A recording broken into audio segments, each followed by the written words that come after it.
வணக்கம். இன்னைக்கு நாம இலங்கை வரலாற்றையே புரட்டி போட்டு ஒரு சம்பவத்தை பத்தி தான் பார்க்க போறோம். இது வெறும் ஒரு சண்டையோட கதை மட்டும் இல்ல. இது உலகத்தையே ஆதர வச்ச ஒரு புது, ரொம்பவே கூர்மையான ஆயுதம் எப்படி உருவாச்சுங்கிற கதை. ஜூலை 5, 1987. இந்த தேதிய நல்ல ஞாபகம் வச்சுக்கோங்க. இடம் இலங்கையோட வடக்குல இருக்கிற நெல்லியடிங்கிற ஒரு சின்ன ஊரு. பார்க்கறதுக்கு ரொம்ப அமைதியான ஊரு. அன்னைக்கு சாயங்காலம் கடைகள் எல்லாம் மூடி மக்கள் வீட்டுக்கு போயிட்டு இருந்தாங்க. எல்லாம் வழக்கம் போல அமைதியா தான் போயிட்டு இருந்துச்சு. ஆனா அந்த அமைதிக்கு பின்னால ஒரு பெரிய புயல் காத்துட்டு இருந்துச்சுன்னு அங்க யாருக்குமே தெரியாது.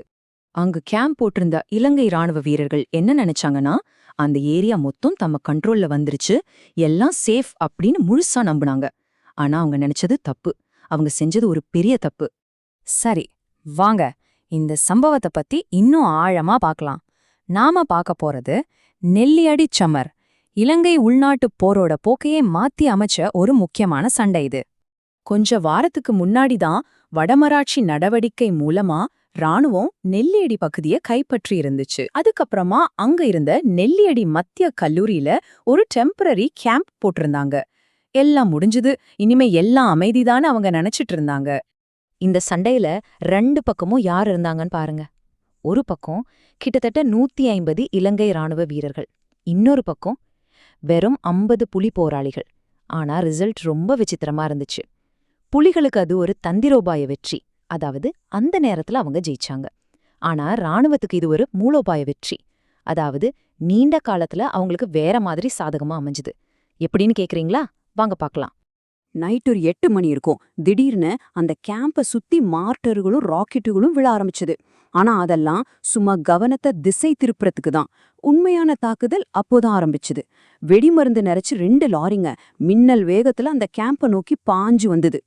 அந்த குண்டு வெடிப்புல ஒரே தாக்குதல்ல 19 இலங்கை ராணுவ வீரர்கள் சம்பவ இடத்திலே கொல்லப்பட்டாங்க. அவங்க உடல்கள் சிதறி போச்சு. அதுவரைக்கும் ராணுவம் சந்திச்ச மிகப்பெரிய இழப்புகள்ல இதுவும் ஒன்னா பதிவாச்சு. ராணுவத்துக்கு இவ்ளோ பெரிய சேதாரம். சரி, புலிகள் தரப்புல எவ்ளோ பேர் போனாங்கன்னு பார்த்தா நம்பவே மாட்டீங்க, துப்பாக்கி சண்டையில செத்தது ஒரே ஒருத்தர் தான். எப்படி இவ்ளோ பெரிய வித்தியாசம்? அதுக்கு காரணம், அந்த லாரிய ஓட்டிட்டு வந்தது சாதாரண டிரைவர்ஸ் இல்ல, அவங்க தான் விடுதலை புலிகளோட முதல் தற்கொலை படையினர். அன்னைக்குதான் சரித்திரத்துல ஒரு புது, ரொம்பவே கொடூரமான ஒரு யுக்தி பிறந்துச்சு.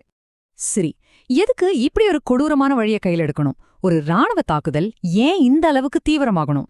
இத புரிஞ்சுக்க நாம பல வருஷங்கள் பின்னாடி போகணும், இந்த மோதலோட ஆணிவேர தேடி. 1948ல சுதந்திரம் கிடைச்சதுலேருந்து பாத்தீங்கன்னா முதல்ல சிங்களம் மட்டும் சட்டம் வந்துச்சு. அப்புறம் சிறுபான்மையினரோட உரிமைகளை பறிக்கிற மாதிரி புது அரசியல் சட்டம் வந்தது. கடைசியா 1983ல நடந்த கருப்பு ஜூலை கலவரம். இது எல்லாத்துக்கும் மேல தமிழர்கள் கொஞ்சம் கொஞ்சமா ஓரங்கட்டப்பட்டாங்க.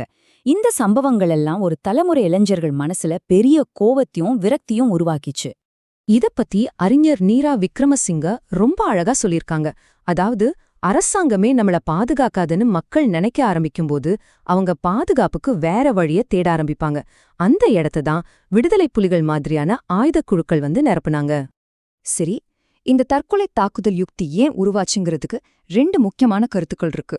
ஒன்னு, இது ஒரு மிலிட்டரி டாக்டிக்னு சொல்றது, அதாவது ஒரே ஒரு ஆளை வச்சு எதிரிக்கு பெரிய சேதாரத்தை உண்டாக்குற ஒரு ஸ்மார்ட்டான வழி. ஆனா இன்னொரு பார்வை இன்னும் கொஞ்சம் ஆழமா போகுது. இது வெறும் டாக்டிக் இல்ல, பல வருஷமா நடந்த அடக்குமுறையோட ஒரு வெளிப்பாடு, ஒரு சமூக பதிலடின்னு சொல்லுது. நெல்லடி தாக்குதல் வெறும் ஒரு புது யுக்திய மட்டும் கொண்டு வரல, அது கூடவே ஒரு புது கலாச்சாரத்தையும் உருவாக்கிச்சு. அதெல்லாம் தியாகத்தின் கலாச்சாரம். இந்த தாக்குதலுக்கு அப்புறம்தான் விடுதலை புலிகள் தங்களோட தற்கொலை படைக்கு கரும்பு புலிகள்னு பேர் வச்சாங்க. அந்த முதல் தாக்குதலை நடத்தின அந்த லாரியை ஓட்டிட்டு போன கேப்டன் மில்லர் தான் முதல் கரும்புலின்னு அறிவிக்கப்பட்டார். அவர் ஒரு பெரிய ஹீரோ மாதிரி கொண்டாடப்பட்டார். சோ, ஒரு மிலிட்டரி யுக்தி எப்படி ஒரு கலாச்சார நிகழ்வா மாறுச்சுன்னு பாருங்க. ஜூலை 5ஆம் தேதிய கரும்பு புலிகள் தினம்னு கொண்டாட ஆரம்பிச்சாங்க. போராளிகள் கழுத்துல போட்டிருந்த சைனைட் குப்பி அவங்களோட அர்ப்பணிப்போட ஒரு புனித சின்னமா மாறுச்சு. இறந்தவங்களுக்காக கோயில் மாதிரி நினைவிடங்கள் கட்டி அவங்கள தெய்வங்கள் மாதிரி வழிபட ஆரம்பிச்சாங்க. நெல்லியடியில ஆரம்பிச்ச அந்த சின்ன தீப்பொறி அடுத்த பல வருஷங்களுக்கு ஒரு பெரிய நெருப்பா எரிஞ்சுது. அது ஒரு கொடூரமான மரபை விட்டுட்டு போச்சு. அதுக்கப்புறம் ஜூலை மாசம்னாலே 1983 கலவரம் மட்டும் இல்ல, இந்த தாக்குதலோட நினைவு நாளும் சேர்ந்துதான் கருப்பு ஜூலையா மாறிப்போச்சு. இந்த வரைபடத்தை பாருங்க, உங்களுக்கு தெளிவா புரியும். 1987ல ஒரே ஒரு தாக்குதலா ஆரம்பிச்சது.